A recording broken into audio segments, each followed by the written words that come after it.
interrupt this regular scheduled program to bring you a special weather bulletin. Blizzard conditions are in effect with an expected snow accumulation of 2 feet.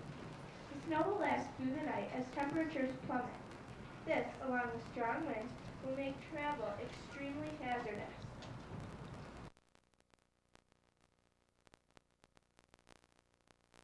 Bridge in Bennington is out. All citizens are advised to seek shelter and remain indoors until further notice. My word, it looks like we're in for a dreadful weekend. Indeed we are, but I don't mind really. I'm in town for a book signing, and those affairs are often tedious, so I just as soon relax by fire. Oh, so you're a writer? Why yes, forgive my bad manners. I'm Rita Page. Perhaps you've read some of my mysteries. I can't say as I have, but then don't go by me. I'm not much into mysteries. I don't find the time to read. It takes most of my time launching this new show business career. What do you do for a living, Mr. Harry Puppet here. 2 O's, 2 F's, 2 T's. I'm in the entertainment field. A dancer, an all-around entertainer. I also do television commercials. Have you seen the one for the 5-day deodorant? Well, I say as I have.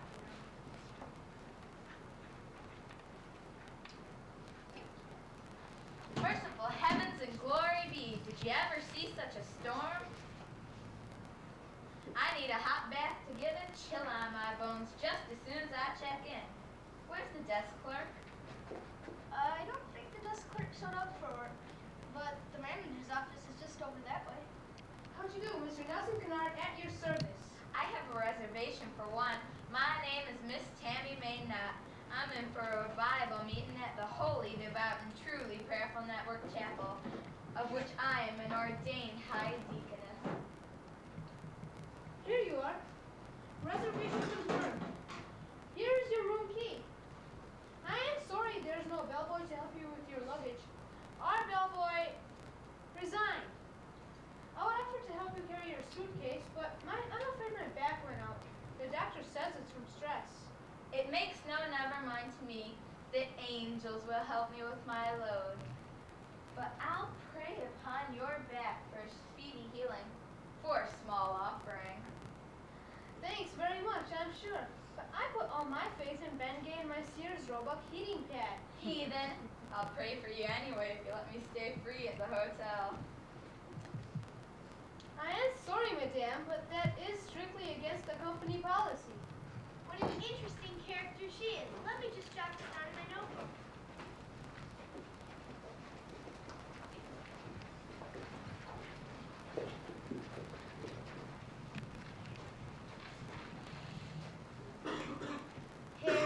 Harry, you seem so nice. And dear Nelson, you haven't a vice. Rita, the writer, as good as gold. Could there be foul play? The story will unfold.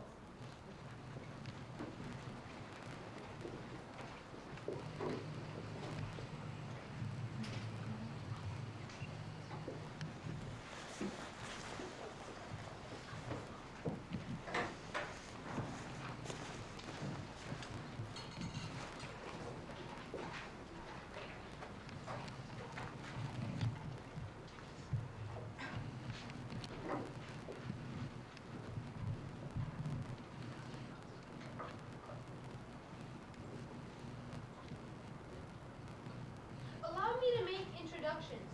This is Miss Eileen Dover, who will be serving a meal this evening. Actually, she's the upstairs chambermaid, but is kind enough to be filling in both for the chef and the waitstaff during this treacherous weather. Pleased to make your acquaintance, I'm sure. Maybe it would be better if we went round the table and introduced ourselves. I'm Nelson Kennard, as most of you already know. I'm the hotel manager and welcome you all to the Brown Hotel. I hope you will bear with me this weekend and understand that service is not normally this limited. I'm Muriel Bucksworth. My friends all call me Muriel, but you may refer to me as Mrs. Bucksworth. I'm the wife of the late Osgood Bucksworth, founder of Osgood Commodities. I might add that I am a permanent resident of the Brown Hotel.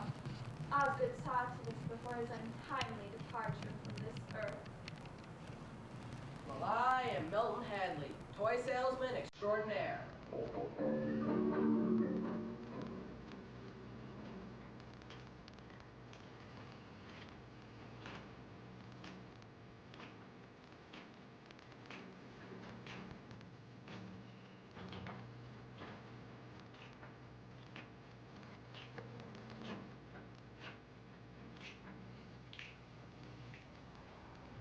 Well, Mr. Haley, let's not get carried away with your importance. At least two other people at this hotel are celebrities, and I happen to be one of them. But first, allow me to introduce the famous Rita Page, whose acquaintance I made earlier this afternoon in the hotel lobby. How do you do, ladies and gentlemen? Please, Mr. Hubbard, I hardly consider myself a celebrity.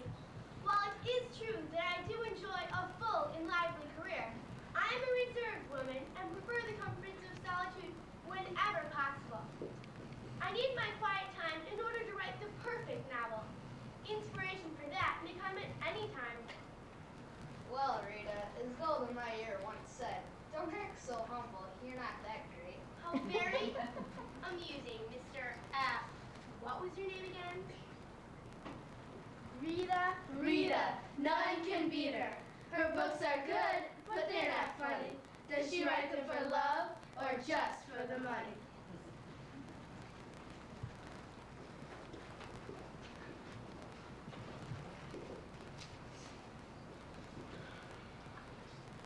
Harry Archibald Zopik.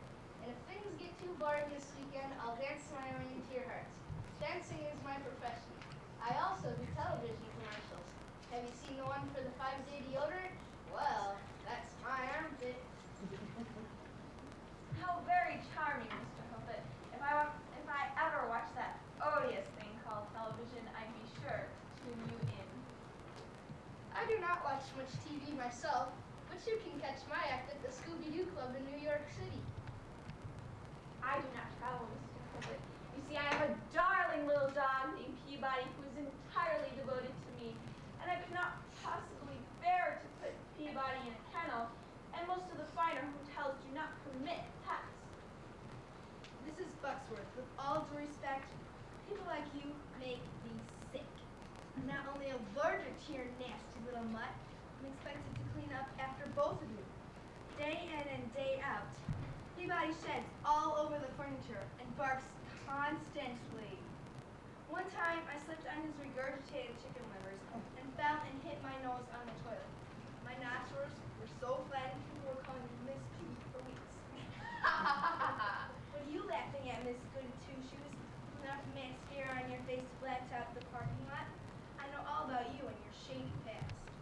I don't know what you're talking about. You're nothing but a hussy the way you strut around half-dressed in that French-made uniform.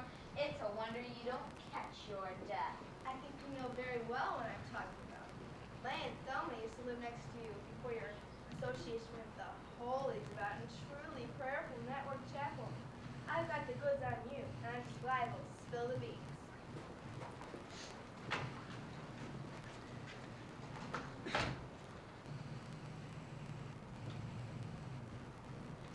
Don't spill them, I lead. On the floor they might bubble. Beans that are spilled cause toil and trouble.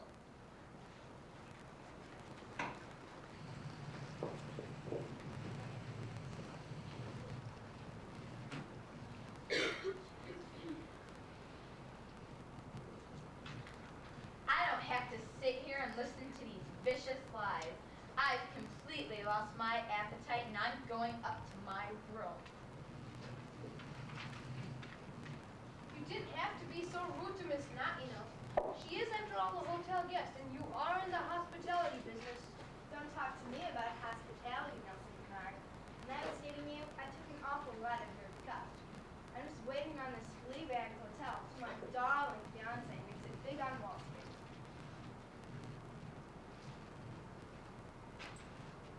Oh, can you direct me to the bathroom? Or ladies' room? Oui, madame? No, I just have to powder my nose.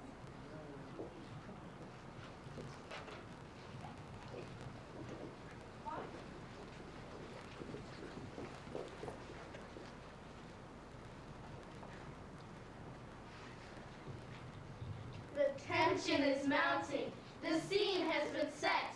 No one's been murdered, at least no one yet.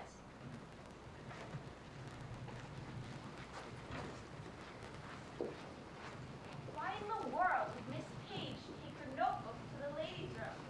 She said she had to powder her nose. You know these writers, so eccentric. Yes, indeed they are. And Rita told me she is working on writing the perfect mystery. She's intent on that, I could tell. I'd better go see if Eileen has made any coffee. She should know that guests often like to have coffee with their dinner.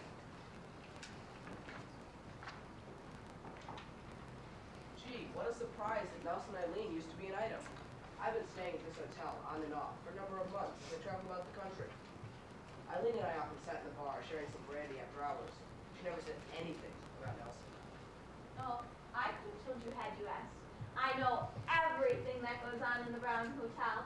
Of course, I am not a gossip. The only one I tell my opinions to is my dear dog, Peabody.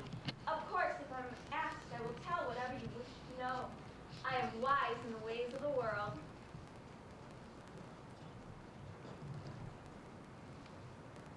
My, the weather shows no sign of letting up. It looks like we're in for the long haul. Muriel, please pass these off.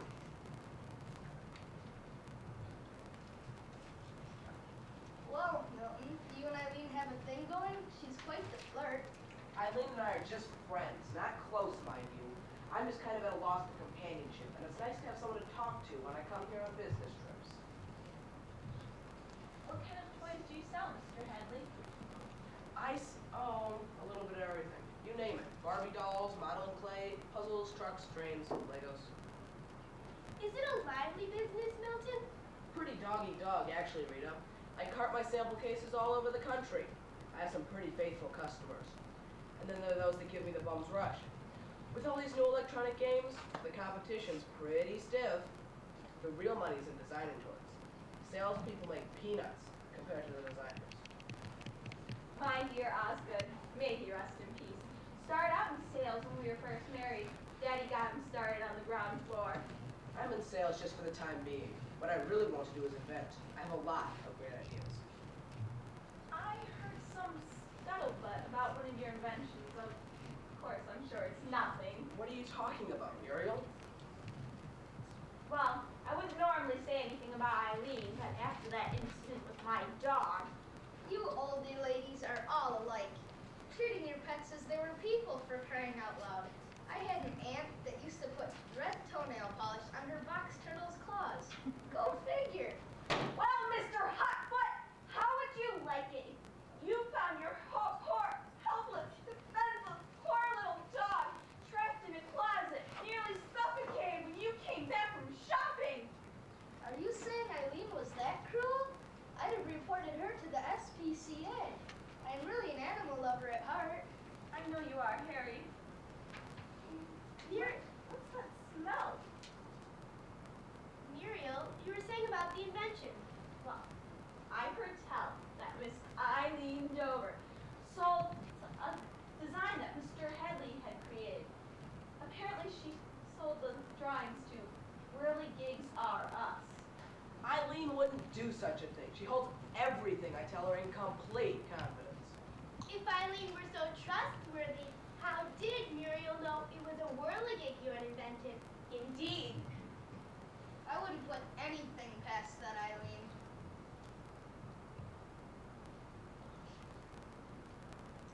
Well, what is that smell?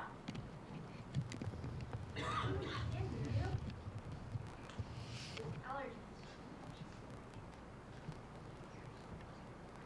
Harry, wasn't Eileen the one who got you fired when you worked here as a bellboy last summer? Well, Miss Nosy Body, that's a personal matter, so I'll thank you to keep your big trap shut. Forgive the delay, ladies and gents. It seems Eileen has developed a splitting headache and has departed to her room to lie down. I had to make a copy myself. Smells a bit strong, doesn't it? No coffee for me, Nelson. I'm pushed. I think I'll call tonight. No, thank you, Mr. Kennard. This mystery rider's in for a long winter's nap. I'm tired. I'm allergic to coffee.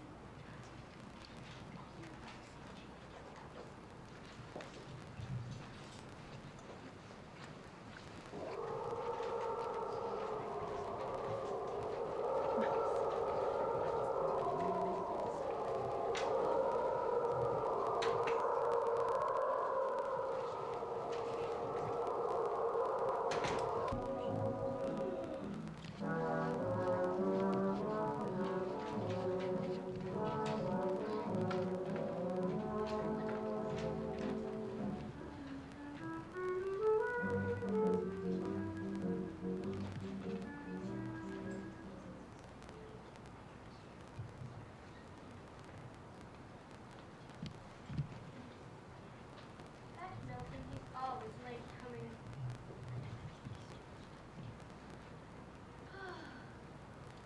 Did you have a good night's sleep, everyone? Yes. Peabody was so excited to have new people. I know, I heard him. Barked all night. Well, the hotel sometimes gambles with them. Where is that Milton? Well, you know, I'm famished. I didn't get a morsel to eat last night, you know.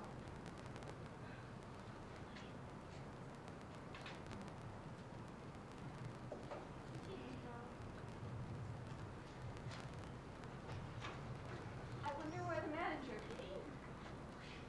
Nelson, tell me making this box of coffee. Gag. Good morning, Milton. Late, are we? Excuse me. I got up early to do my morning first. I'm so sorry. Anyway, Eileen wants me in the kitchen. I'll go see if I can speed things up. Perhaps I can make you coffee.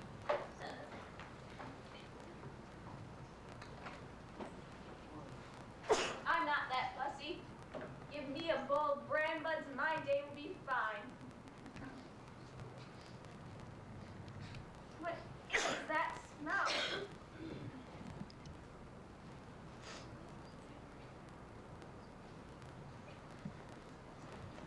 Why are you staying at this hotel, Harry? After all, they did fire you some months ago. Well, I do not want to talk about that. Suffice it to say that I would not be staying here except all the other finer hotels in town were booked solid because of the snowstorm.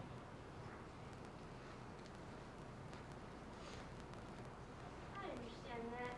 It is quite a storm. It is. The snow seems to be piling up. I went to have a look-see last night, nearly killed myself in an avalanche. No sign of Eileen anywhere in the kitchen. I'll bet she's overslept. Let me run up to her room and fetch her. I want to be sure we get some service here. I've just got to have my eggs and grits.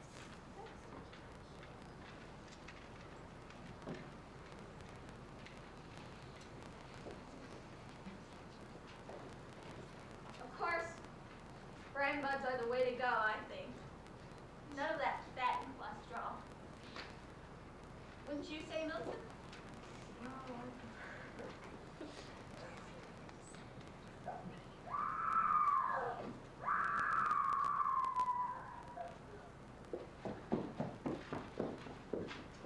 Merciful heavens, Lord, you Lord, save my soul. Eileen has been murdered, stabbed in her heart of hearts, a bloody knife sticking out of that low-cut French-made ghetto. We must remain calm. There is no need for alarm.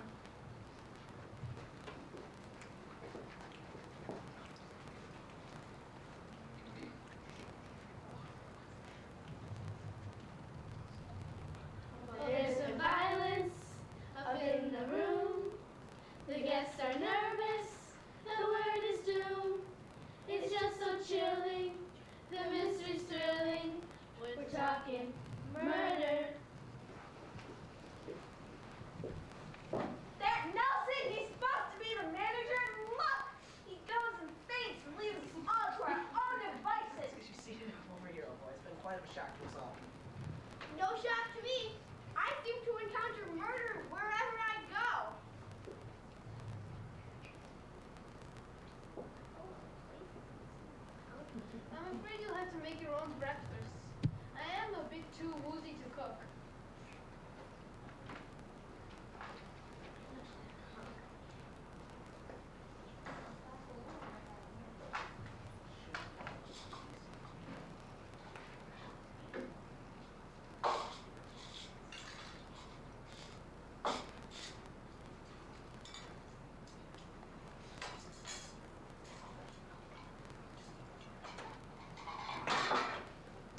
Thank you, Muriel. I'm not used to serving. I always had servants before.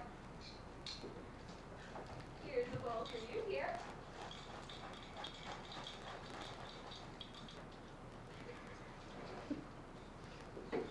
What is that smell, dear? New aftershave, perhaps? It's quite familiar. Shouldn't we call the police? Right. I'll get on the horn of the cops pronto.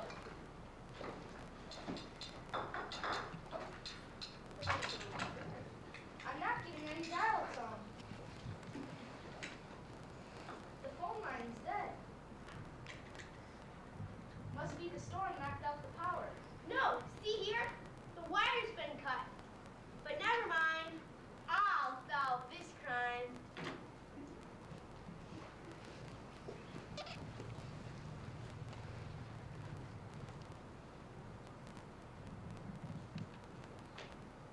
Don't anyone dare touch the body. I'm going to investigate and make my notes. You all realize, of course, that you are all suspects in the murder of Miss Eileen Dover. Who died and left you, police captain? Maybe you're a suspect too, Miss Rolling Rider. Now look, somebody has to take charge of the crime scene. I am the only one here with professional experience. The police aren't going to be able to get here for several days from the looks of things, so I'm going to do what has to be done. As you wish, Miss Page. What do you suggest we do? First off, I suggest you come down. I think you all need to gather in the lobby. We can reconvene after I've had a chance to gather the evidence. Let's say 3 o'clock, sharp.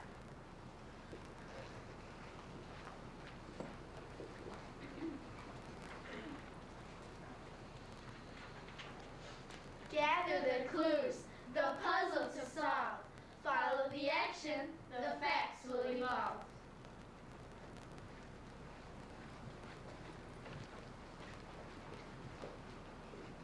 Rita, dear, I much prefer to retire to my room.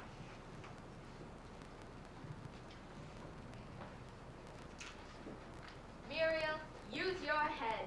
Rita's gonna do some snooping in our rooms. I, for one, could care less. I have nothing to hide. I don't want anyone going through my things. I have some very expensive merchandise in my sample cases. I don't expect you all to put your trust in me. I am just as much a stranger to you as you are all strangers to me. Just to assure you that everything is on the up and up, I request that Nelson, as manager of this hotel, accompany me on my rounds. Okay, the rest of you busy yourselves in the lobby. It's the only way. I'll set up some snacks for you later.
Cool it, buddy boy, will ya?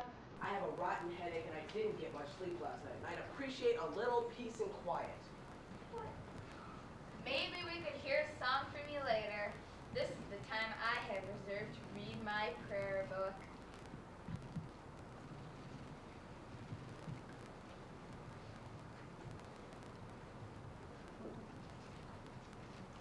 This looks more like an account ledger to me, where you figure up all those profits.